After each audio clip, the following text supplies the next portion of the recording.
Welcome to City Council Comments. I'm Steve Erickson along with Councilmember Jenny Geisler. Today we're talking about both the June 5th and the June 19th City Council meetings. Thanks for joining us today.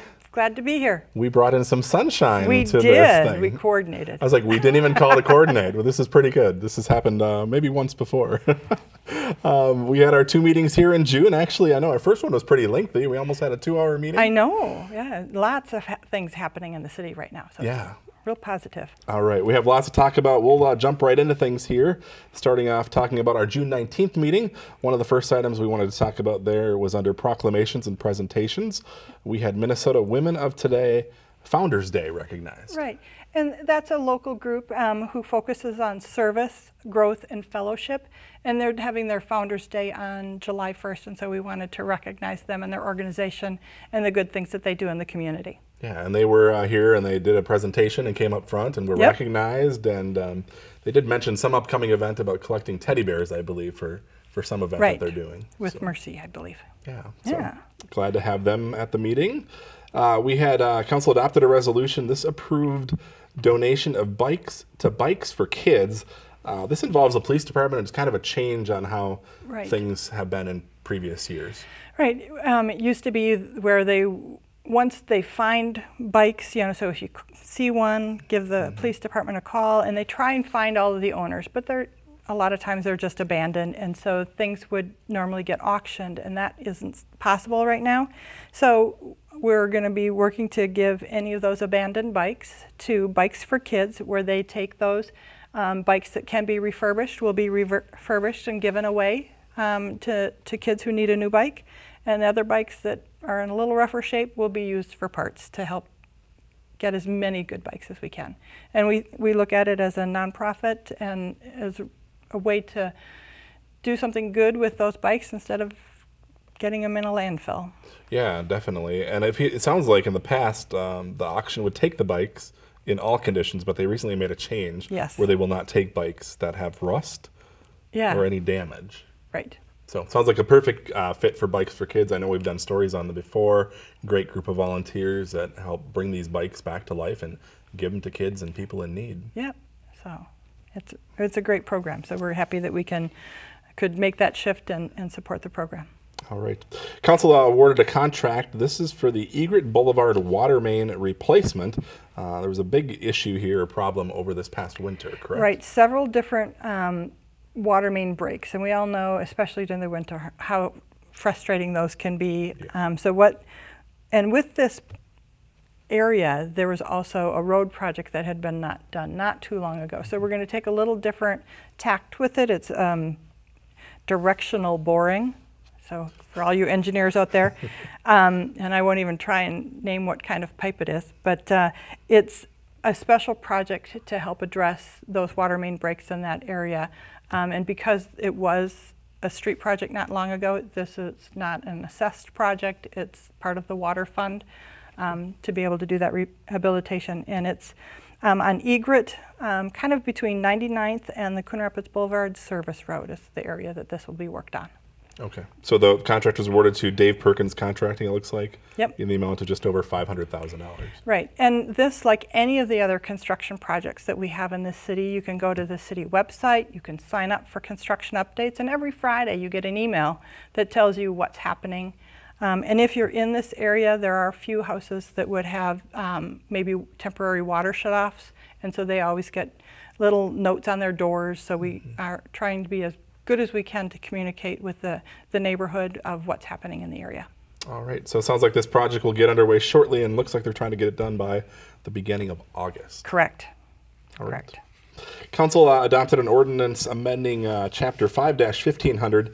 This adds mobile food units and also established license fees. Right. So it's the transient merchant area, and so that's really more for solicitors, peddlers, people who go door to door selling things. And so we could do the mobile food trucks under there, but it just didn't quite fit exactly, so we've modified that ordinance to make it more explicit on what we can do with food trucks. We've also then streamlined the process for food trucks. It had been pretty cumbersome and not as welcoming as we would have liked. So we've streamlined that, The county also has a food truck process that they have in fees, and so we are now aligned with what's in the county, and just to make it much more easy for food trucks to come and share their food with folks in the city. Yeah, and it sounded like one of the biggest things was on the background check portion. Right. Was it that they had to under the merchant, the other code, they had to background check everyone? Right, and that we modified that slightly, but if you think about somebody coming door to door, as a city, we license all of those people, ensure that they have a background check because they're going to people's homes. A food truck is different. People come to it. It doesn't go driving up your driveway and ask if you want food, right? Yeah. So you go to it. So there was less of a need to do background checks of every individual worker who might be working in the food truck. So we took care of those kind of wrinkles because it wasn't an exact fit with what was in the existing ordinance. All right, so now there's a specific chapter involving food trucks and the regulations regarding that. Yes. And I imagine we'll start seeing some of these food trucks here in the city this summer. I hope so, yeah. So we see a lot of them that will go to the brewery, Alloy Brewing. And another big place right now is Mercy Hospital. Their cafeteria is under construction. Oh. And so they're contracting with food trucks to come in for their staff so everybody could get a nice lunch without not always having to go off-site when they don't have the time to do that. Nice. Sounds like a good idea. We'll be seeing more of those around town. Yes. All right. Council accepted the 2017 annual financial statement, and you guys actually had a work session prior to our council meeting to talk about the statement. We did, and I don't know where you can hold You're it right up there. to right there. Big, nice book. It's the report, the auditors. So we have a CPA firm that will audit the financial statement every year, and they kind of give us where we're at, and we got a clean opinion. So that means that all of our financial statements are in order. They meet all of the accounting practices and principles, and that we're doing really well, and we're healthy from a city from a financial perspective. Now that this has been approved, this financial statement will actually get presented and posted to the website. So anybody who is really interested, you can go through everything. There's a lot of transparency there. And it's done in a really well. Our city this is the 32nd year that our finance team has received an award for the presentation and how they present the financials in a way that are meaningful and easy to read and tell the story of the city and how we've done our work. All right. So if anybody's interested in taking a look at the financial report, it will be online. It's pretty thick. Might be some nice late night reading if you can't sleep. But it will give you a lot of good information about where the city's at, how the different funds are set up, and so if you're interested, it's a great read. All right, coonrapidsmn.gov. You can check that out.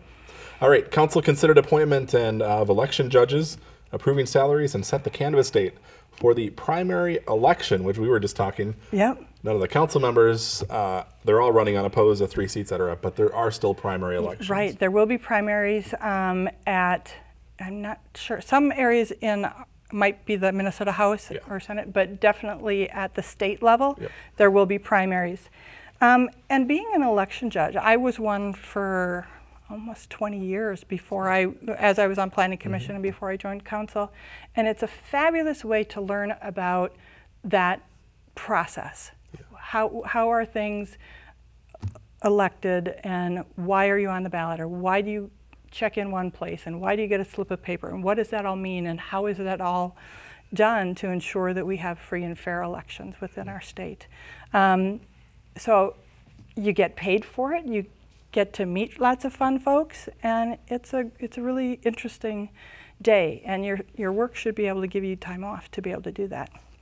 Yes. So we are still looking for election judges, so if you have not yet signed up and are interested, give City Hall a call. All right, and the primary election is coming up on Tuesday, August 14th. Correct. So some of you will be voting in that for, like you said, mostly legislative races in our area. There is one contested county board seat, or at least that needs a primary, but I don't believe that is in the Coon Rapids area. I don't believe it's in our area, correct. So, all right. Council considered a Youth First Community of Promise and teen programming. This is exciting. This sort of evolved last year as far as a change to the teen programming in Coon Rapids, and now it's going to be a bigger change. Right. So last year we had just done a memorandum of understanding, MOU. How's that? Yes. It's the Northwestern Anoka County Community Consortium, NWACCC. And what they did is they took over the teen program that we used to have at Riverwind. That wasn't as well attended, and the Riverwind building needs some work, as you may have heard in some of the other things. Yep. So we decided to try this with this group, and it was wildly successful. For example, one of the last days they did summer programs, and they do in-school support and some after-school programs, and then on what they call non-service days, so when a teacher isn't teaching and the kids are off on a normal school day, or what would normally be a school day, they will run buses to their other campus, and they were days with 60 kids that would attend, and we're so thrilled that we can support that many kids in our community. So we have chosen to actually become part of that consortium. So that's with Andover, Anoka, and Ramsey. And so we will now have seats on the board.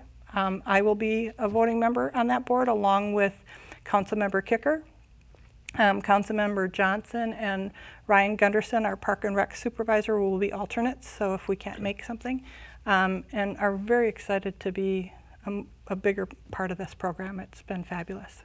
Yeah, and I don't know how many folks really know that it exists. I know right. The school really tries to promote it. Just got an email blast from the middle school about it being available again this summer, but it's exciting to hear that many more teens are participating in that. Right. Because transportation, I imagine, is a big barrier, so if they can get to the middle school and they're bused to the location. Exactly, yeah. So they just have to get to that local school, and then the program takes them to the places where the programs are being run. So. Yeah, and as I understand it too, they even do different field trips throughout the summer. And yeah.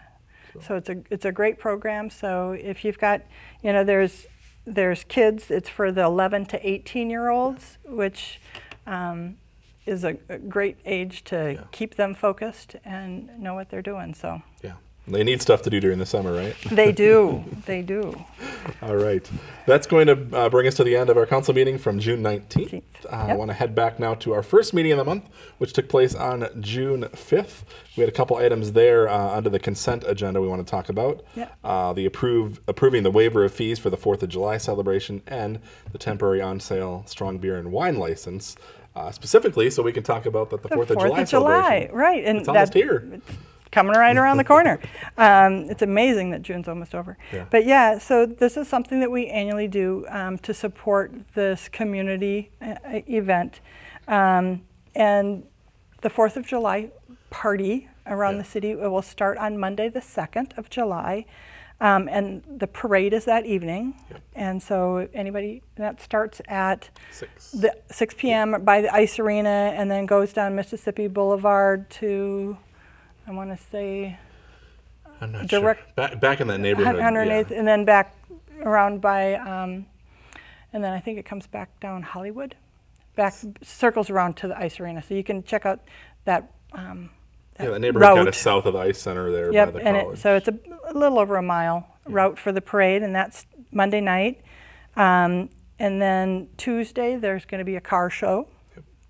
Wednesday is your 5K run walk and your 10K run. So that starts out 4th of July in the morning. And of course the whole thing ends with the fireworks Wednesday night. So those are always fabulous. And this will be the first time that it's being held at officially Boulevard Plaza. Correct. Which we've rebranded that with the splash pad and all of that opening there. So a lot of the activity there, the carnival, the food, the games, is all in the grounds there of the Ice Center. And I believe we're actually going to see some food trucks at the carnival this year. Okay. Yeah. So good thing we got that ordinance. I know. I'm not sure exactly which food trucks, but I've heard that there will be some. And of course, beyond the food, there's also entertainment there. Live music each night, Monday the 2nd through Wednesday the 4th. So it should be a good time. Yep. It's going to be a great community event, so stop on over. All right. Council adopted a resolution accepting a donation of monies for the Movies in the Park, which is done twice a year. And unfortunately, our first one got rained out. Right. So the Community Strengths Foundation is a great partner with the city, and so they had provided money to do this. So the one that got rained out is now going to be on July 28th. That's Lion King. And these are done at Sand Creek Park. And then Paddington 2 will be later in September for the second movie in the park. They're a fun event to grab a blanket, grab your kids, and go watch the movie. Yeah, though I was out there taping the one night last year, I believe. Well attended, great night. People bring out their blankets and their lawn chairs and their food, and you can purchase food there from the concession stand. Yep. So, lots of fun. Lots of fun. All right, moving along, we have council considered a planning case. This was an amendment to the Village 10 final planned unit development. This is for a new restaurant that is coming in, basically next to Lifetime Fitness. Right. So if you're familiar with the area, there's like Eric's Bike Shop. So Village 10 is like the Lifetime and Cub Foods. It's right on Northdale and Hanson. And over in the one area, there's Eric Bikes, there's a hair salon, and then the AAA. The AAA is actually moving, and Chipotle is going in on the end. So I'm sure any of those high school kids and middle schoolers who are just a block away will have a lot of time to walk on over there for their lunch. Yeah. And join that. They're going to have a patio out in front with the restaurant, and this amendment, what we did was to allow an additional sign to be able to showcase that, because it's a pretty big area, that Chipotle actually could be on a sign then. Yeah, and it seems like this area, there's not a ton of, there are choices, but this center area of the city, nice to see another option for people to dine here. Yep. And I'm assuming that this is another location for them. They're not getting rid of their Riverdale That's my location. understanding. Okay. We didn't hear anything that they would. Yeah, I mean, I would assume that's a busy location as well. It's very busy every time I've been there. So. Yeah. So like you said, there'll be an outdoor seating area for here, and I imagine they'll be getting that up and running as soon as they can. Correct. All right. Yep. Council considered a site plan for a medical office building. This is off Round Lake Boulevard near Coon Rapids Boulevard. Right. So if you're familiar with the corner of Round Lake and Boulevard and Coon Rapids Boulevard, there's on, would be the northwest side. There's where the subway is. There's just north of that, there's an empty parcel. And that is where it's a two-story office building, Nystrom and Associates, who currently is on a building that's on Coon Rapids Boulevard. I think they're expanding to have their own building. Will be coming in, and we needed to do, a couple of variances just with, where the parking was going to be and some shared easements because there's a shared driveway, and that how the building oriented, because we've got rules of where the door should be to which area facing the road. So just a couple of minor tweaks, but it's a beautiful building, beautiful building. And so again, it's like right across from Classic Bowl is another landmark. All right, nice to see that there's still development going on there in what's known as Port Wellness, Port right? Wellness, yep. All right. So we'll look forward to seeing that go up there. Yeah, it's great to see more interest and development with some other great buildings coming into the city and more businesses and jobs. Yeah, and of course with Mercy, all the expansion they've done and all that, I imagine that's just sort of a hub over there, and they're helping draw, people that want to be in that area as well. Correct. All right, Council considered a resolution supporting a tax credit application. This was for a multifamily housing project at 115th, let's say, and Robinson Drive. This actually failed on a 4-3 vote. Council did not approve this resolution. Right, and this is one where we don't always agree, right? And sometimes if you watch a council meeting and kind of look and go, well, everything's unanimous. And because there are some things that just aren't that controversial. This one, there are a few different feelings amongst the council members, and it did not pass. And that, well, we still are friends when we go away. Yes. you know? Yeah. And so that's the good thing about us from a nonpartisan politics perspective. But this was an application where the developer was asking the city to provide just a letter of support to say that we would support them going forward with an application. And there's a number of different financial tools that developers can get to support their projects. And they score better and have a greater chance of getting financing if cities support them. There were 3 of us who felt that it was important just to even say that we will support you going for that request. Doesn't mean we would approve a project or anything or do any sort of financing for it, but we thought it was reasonable for them to move forward. The other 4 members of the council kind of went, it's not worth sending them forward because we don't like the project, we wouldn't approve it anyway. So that was a little difference of opinion, and I believe the developer is actually going to go forward with their application even without the city's support. So we may see them again. And this was actually for like a small apartment project? It was a small... Behind Wells Fargo, is that? Yeah, so if there's it's kind of a flag lot, which means that there isn't much frontage on Robinson Drive, which is probably just east of Hanson. Like if you went on Northdale and go straight, it becomes Robinson Drive. That there's a piece that's by some townhomes, and it was going to be an apartment complex in that area. And I think some of the other members of council were more interested in seeing a business or townhomes or something like that there. Okay, just didn't like the fit for that specific project. That project, but not correct. that something couldn't eventually go on that site. Right. You know, and it was nothing against the developer. We would love to see that project somewhere else in the city. Some people just didn't like that spot for it. All right. Council adopted a resolution. This provides preliminary approval for the Galway Place Community Plaza Bonds. This is an association, correct? Is it a townhome that they're doing improvements? It's a series of 36 townhomes. There's about 112th and Hanson Boulevard area. And what this is for the city to facilitate bonds for them to finance the improvements for this area. They also have some buildings in St. Paul, and so both cities are participating in this. The city doesn't pay any money for this. We don't do anything other than facilitate the ability for them to go get funds. They pay them all. They have all the obligation.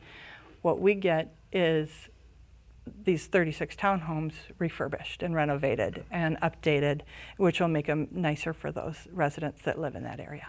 All right, so basically the city is the funding mechanism, but they're not on the hook for... Right, we facilitate the issuance of the bonds, and that's it. Okay, and get some improved housing stock out of it. Exactly. All right. Council authorized the solicitation of bids and accepted the plans and specifications. This was for sidewalk expansion, a couple different areas, correct? Right. So we're always expanding sidewalks and trails and kind of take a chunk every year. And this is going to be some more sidewalks along Coon Rapids Boulevard.